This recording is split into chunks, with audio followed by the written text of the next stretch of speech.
Assalamualaikum warahmatullahi wabarakatuh. Pada malam hari ini saya mengajak para sahabat semua untuk mulai berpikir kembali. Seperti di media sosial pada umumnya, di yang lain-lain ya, baik di media televisi maupun media cetak ataupun media sosial lain seperti TikTok, di YouTube dan segala macamnya, masih saja ada perselisihan paham mengenai apakah Al-Quran itu merupakan kalamullah atau qala Rasul. Jadi simpang siur pemahaman di masyarakat ini masih saja hangat dibicarakan. Untuk hari ini, pada malam hari ini, saya coba untuk sama-sama kita belajar. Apabila kalian sahabat semua memiliki pengetahuan tentang kebenaran apakah itu termasuk kalamullah ataupun kalau qala Rasulullah atau ucapan Rasul. Nah, sedikit saya mengambil atau pengetahuan dari yang saya pernah lihat juga dari pengetahuan tokoh-tokoh ulama-ulama pada masa kini, yaitu baik dari Buya Syakur maupun Muhammad siapa yang di Jawa Timur itu juga seorang dokter juga menjelaskan bahwa di surat Al-Haqqah dijelaskan. Nah, kita mulai menguliknya. Mungkin sahabat bisa, setiap orang memang memahami ayat Al-Quran itu dengan cara pemahamannya masing-masingnya. Jadi menurut beliau, yaitu di surat Al-Haqqah ayat 40 dijelaskan lebih kurang begini. Ada penjelasan innahu qaulun rasulan. Jadi innahu qaulu rasulin karim. Jadi pengertian ya, kalau mau jelasnya silakan ya, mungkin ada kurang tepat pengucapan saya, silakan nanti lihat di surat Al-Haqqah ayat 40. Namun di situ terjemahnya banyak sekali yang berbeda-beda penterjemahan. Nah, tapi kalau kita lihat dari tulisan Arabnya menjelaskan qaul itu kan ucapan ya, qaul rasulin karim. Jadi sesungguhnya la qaulu rasulin karim, kalau misalnya seperti itu. Jadi pengertian daripada surat Al-Haqqah ini tadi, kalau mengikut teksnya, bahwa sesungguhnya Quran ini merujuk kepada Quran, maksudnya Quran ini merupakan benar-benar qaulun itu ucapan Rasul yang karim, jadi Rasul yang mulia itu. Jadi kalau kita mengambil pengutipan itu, tapi kita nggak usah ditambah-tambah ya. Ini ada sebagian menafsirkan ada apa sesungguhnya wahyu atau apa segala macam. Di situ yang menjelaskan masalah wahyu, tidak menjelaskan itu. Tapi bagaimana orang menarik, kalau ditarik mah iya. Makanya di situ ada perselisihan. Dan dikuatkan lagi di surat Al-Mursalat ayat 50.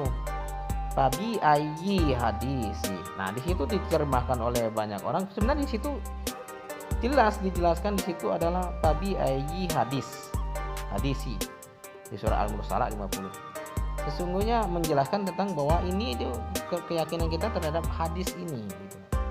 Menjelaskan Quran itu merupakan hadis atau ucapan langsung Rasulullah dalam memaknai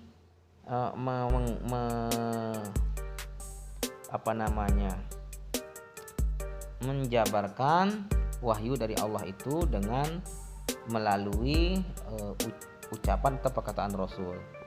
Maka seperti itu, kalau saya melihat pengertian yang disampaikan oleh para ulama-ulama tadi ya, tapi kita di sini belajar.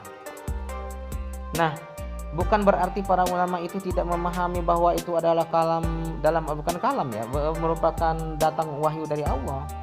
Karena kalau kita lihat sebab turunnya wahyu dan bagaimana cara turunnya wahyu itu, kalau menurut para ulama, sebagian menjelaskan bahwa turunnya wahyu itu berbentuk suara yang keras, ada yang seperti suara lonceng, ada yang seperti suara peti dan segala macam. Terus ada juga menjelaskan seperti melalui mimpi dan segala macam gitu. Dan tidak berbentuk kalam, tidak berbentuk kalimat-kalimat. Hanya bahasa wahyu itu tadi hanya Rasul dan Allah atau malaikat itu sendiri yang bisa mengerti bahasa. Hanya Rasul sendiri bisa mengerti bahasanya Allah atau bahasanya malaikat dalam menyampaikan firman Allah itu. Karena dia tidak berutuk ucap, tidak berutuk kalam atau ucapan. Begitu. Karena jangan kita berpikir bahwa Allah itu berucap seperti makhluk pada umumnya. Jadi seperti itu pengertian daripada yang disampaikan ulama-ulama tadi. Silahkan kita sama-sama belajar. Nah, artinya kalau saya lihat itu sangat kuat ya, bahwa sesungguhnya bisa kita jelaskan bahwa ini qala Rasul. Kalau menurut pendapat saya, kenapa qala Rasul? Ya itu tadi. Ya, namun di terjemahan Departemen Agama itu banyak yang dijelaskan bukan sesuai dengan teksnya, malah diterjemahkan lain. Seperti menjelaskan surat Al-Mursalat tadi menjelaskan tentang hadis, tetapi kembali ke Quran gitu. Kalau saya jabarkan seperti ini, kalau menurut pendapat saya, bahwa itu Al-Quran itu merupakan, itu menurut pendapat saya ya silahkan kita belajar ya apa dari yang dijabarkan oleh ayat-ayat tadi, bahwa kalau saya menyimpulkan, ini simpulan saya dengan ilmu saya ya. Nah, mau diterima tidak ya terserah kan. Jadi ya betul itu perkataan Rasul atau ucapan Rasulullah dalam memahami wahyu. Itu datang memang wahyu dari Allah, tapi ucapan Rasul itulah merupakan hadis asli. Kenapa kita sebut itu sebagai Quran? Quran itu kalau menurut saya memang itu dijadikan bacaan, bukan sekedar dibaca tapi dipahami lalu diterapkan. Nah, namun pada masa sekarang ini banyak sekali pemeluk atau penganut daripada Islam itu tadi tidak betul-betul, kalau menurut saya, menerapkan Al-Quran itu tidak betul-betul kepada penerapan Al-Quran. Contoh, semestinya kalau menurut pendapat saya nih, Quran itu membicarakan tentang sapi, Al-Baqarah. Jadi bagaimana bicara tentang sapi bla bla bla, kayak sapi betina segala macam gitu. Artinya ada motivasi yang baik buat kita untuk memahami Quran itu dan kita terapkan. Bagaimana sapi itu di Indonesia, kita lingkup Indonesia. Setidaknya ada badan pemerintah yang menerapkan bagaimana peternakan dikelola oleh pemerintah yang sangat besar, nanti masyarakat diajak kerjasama, kan begitu. Nanti siapa, bagaimana ini pengaplikasi ini masyarakat? Masyarakat dilibatkan sama dengan badan usaha milik negara, tapi di persapian nanti manajemennya bagus, insinyur IPB Bogor segala macam berkenaan dengan insinyur peternakan segala macam diturun tangankan dalam mengelola peternakan itu tadi, karena Al-Quran bicara masalah sapi. Pernah juga Al-Quran bicara, di dalam Al-Quran itu dijelaskan bahwa surga itu panen tiada putus-putusnya. Nah, semestinya bagaimana kita wujud ikut seperti daerah luar, baik Taiwan, Cina, mereka yang perkebunan yang sangat canggih, yang ini sudah panen, yang ini sebentar lagi mau panen, jadi tiada putus. Buah yang panen tiada putus-putus, ini terbentuk surga. Jadi orang yang menjalankan Quran gitu, menjalankan sunnah yang benar tadi, sunnah Nabi, itu hadis Nabi yang asli itu, yaitu disebut Quran itu kalau pendapat saya ya. Tapi itu kan pendapat ya, setiap orang berhak untuk pendapat. Jadi itulah yang asli. Jadi selebihnya, lalu bagaimana dengan hadis-hadis Bukhari, Muslim segala macam gitu, dalam yang demikian itu. Nah, kalau pendapat saya, ini pendapat lagi nih, tapi apakah menjadi baik atau tidak, itu kan silakan berikan pengetahuan dan keilmuannya agar kita sama-sama belajar. Dan para imam dan para ulama-ulama pada masa lampau juga mencari kebenaran, juga mencari kebenaran tentang bagaimana penerapan Al-Quran yang benar itu untuk kehidupan. Maka dari imam-imam yang kita sebut mazhab tadi, sebetulnya bukan 4 kalau menurut pendapat saya, mungkin banyak sekali para ulama-ulama masa lampau. yang dapat menjadi referensi dalam untuk menjalankan kehidupan kita sehari-hari. Namun yang banyak diikuti oleh murid-muridnya dan pengikutnya yaitu di antara empat imam mazhab itu. Itu pendapat saya. Nah, apa alasan kenapa kok saya jelaskan itu hasil pemikiran orang per orang? Disebabkan kalau bukan hasil pemikiran orang per orang dan rujukannya satu, maka tidak akan ada empat mazhab menurut saya, atau tidak akan banyak cabang pengetahuan dari yang diikuti oleh orang-orang. Pasti satu sebagai salah satu contoh. Kalau memang rujukannya benar-benar dari satu, maka pasti satu pipa, jalurnya pasti satu. Dari ujung sudah mengatakan A sampai ke sini pasti A semua, tidak akan ada cabang bisa menjadi empat. Itu logikanya menurut saya. Artinya kenapa bisa jadi empat? Itu hasil pemikiran atau disebut dengan mazhab, aliran. Ada aliran ini berpikir begini, atau metode atau cara berpikirnya beliau ini ya begini. Imam Syafi'i ya begini, Imam Hanafi ya begini, Imam Maliki ya begini, kan begitu. Jadi dari pemikiran dan pemikiran itu ya tidak salah, kan dia memahami Al-Qur'an atau memahami bersanad kepada Rasul menurut pendapat dia dengan cara ini. Nah, kalau hadis kan melalui perawi. Nah, dari perawi ini berkata demikian sampai kepada ujung ini seperti ini. Ada perbedaan sampai kepada kita. Nah, yang menjadi persoalan kalau menurut pendapat saya adalah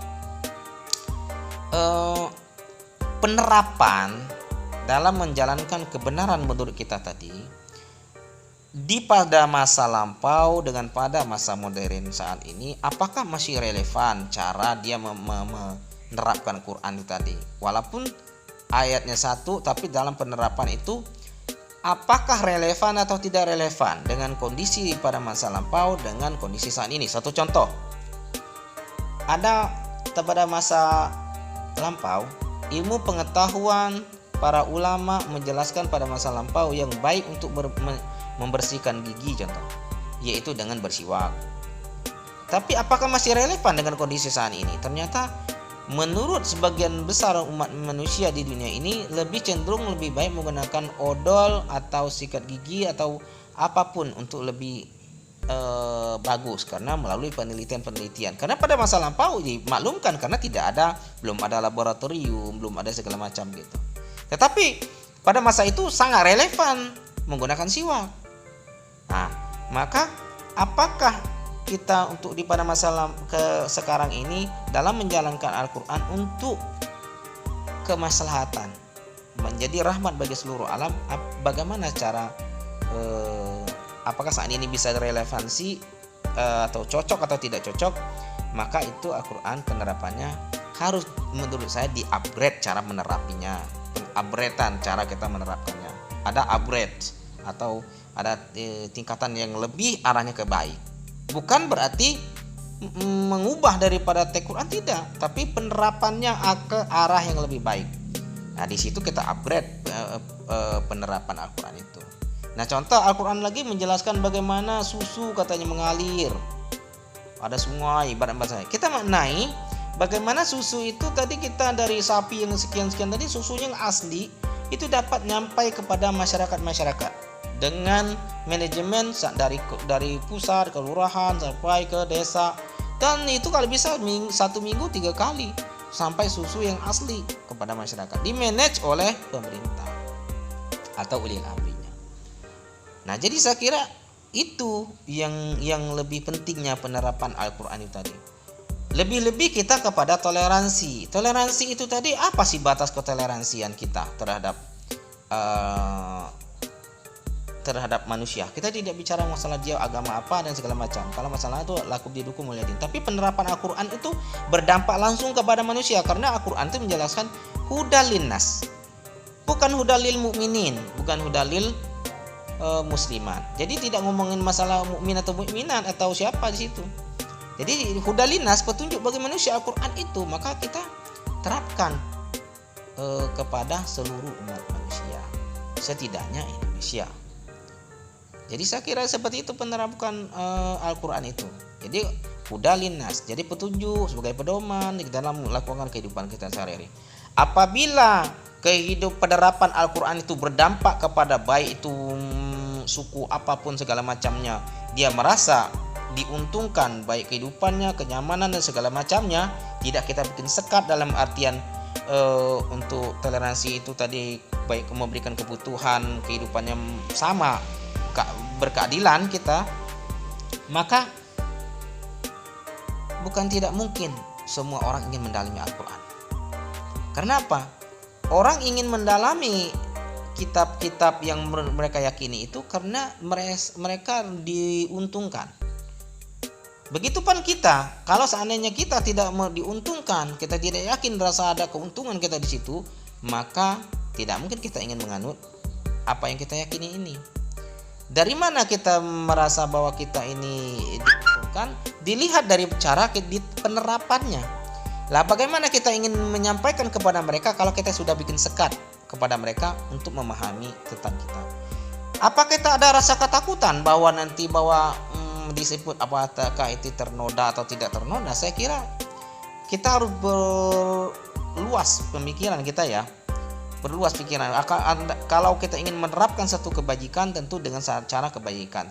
Kebajikan itu baik sifat dan sikap kita, atau tingkah laku, atau tindakan, atau toleran kita untuk menghargai orang. Saya kira seperti itu. Jadi pemahaman Al-Quran itu seperti itu saya kira. Dan apabila dari kata-kata saya yang kurang tepat, kita sama-sama belajar di sini, silakan berikan pengetahuan untuk kita sama-sama belajar di sini. Saya kira itu sekilas tentang bahwa penerapan Al-Quran itu sebaiknya real, berdampak langsung. Al-Quran itu berdampak langsung untuk kita semua. Jadi ada istilahnya yang sering kita doakan tuh, Rabbana atina fid dunya hasanah wa fil akhirati hasanah. Jadi dunia itu hasanah, akhirati hasanah. Kalau di dunia kita tidak hasanah, apakah mungkin kita di akhirat nanti bisa hasanah? Karena menurut pendapat saya bahwa dunia itu adalah cerminan daripada akhirat. Kalau di dunia ini baik, akan ada kemungkinan bahwa di akhirat nanti kita akan baik. Nah, coba kita dalami apa saja sih yang diperintahkan oleh Allah di dalam Al-Quran. Semua berkenaan dengan aktivitas sosial. Salah satunya bahkan ibadah-ibadah yang kita ketahui, berpuasa, itu bicara masalah kehidupan sosial. Berzakat, apalagi sodako, itu semua kehidupan sosial. Bahkan makna daripada sholat itu sendiri, mensikapi sholat mahdo atau sholat aktual, itu adalah sholat ritual yang kita lakukan itu mengharapkan ada dampak ada implementasi dari yang kita lakukan ritualitas ini berdampak, berefek kepada kehidupan sosial sebetulnya. Maka kalau kita pikir penerapan Al-Quran itu adalah bicara masalah kehidupan sosial kan menurut saya. Karena kalau kehidupan sosialnya sangat baik, maka dapat diyakinkan bahwa kehidupan akhiratnya akan baik. Itu menurut pendapat saya. Jadi kita bicara Quran itu banyak sekali itu menjelaskan tentang bagaimana apa sih makna inti takwa itu kan tuh. Menjalankan segala perintahnya. Sebetulnya bukan segala perintah, menjalankan perintahnya kalau menurut saya. Perintahnya apa? Yang ada di hadapan kita. Semua yang kita bersinggungan dengan kehidupan kita, perintahnya kita lakukan. Ya, kalau seandainya tidak bersinggungan kita, tidak mungkin semua perintah Allah itu dapat kita lakukan. Karena kalau membicarakan menjalankan segala perintahnya, ya banyak sekali perintah Allah itu di dalam Al-Quran. Tapi yang bersinggungan dengan kita aja, yang kita ketemuin, bisa jalan bersini, kita ingat Allah. Berjalan untuk melakukan ini, bersinggungan dengan Allah dengan perintah yang ini, kita patuh kepada Allah. Berkenaan dengan saatnya kita seorang pejabat negara, bersinggungan dengan aturan-aturan Allah dalam Al-Quran ini, kita ikutin. Patuh kepada Allah. Saya kira itu.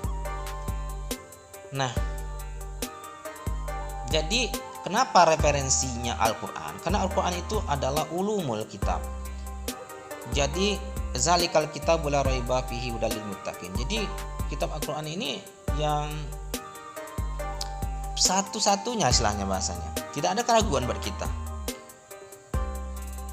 Jadi sebagai petunjuk bagi orang yang yakin atau orang yang bertakwa, orang yang percaya. Itulah Al-Quran. Saya kira seperti itu Pak semua. Ya silakan.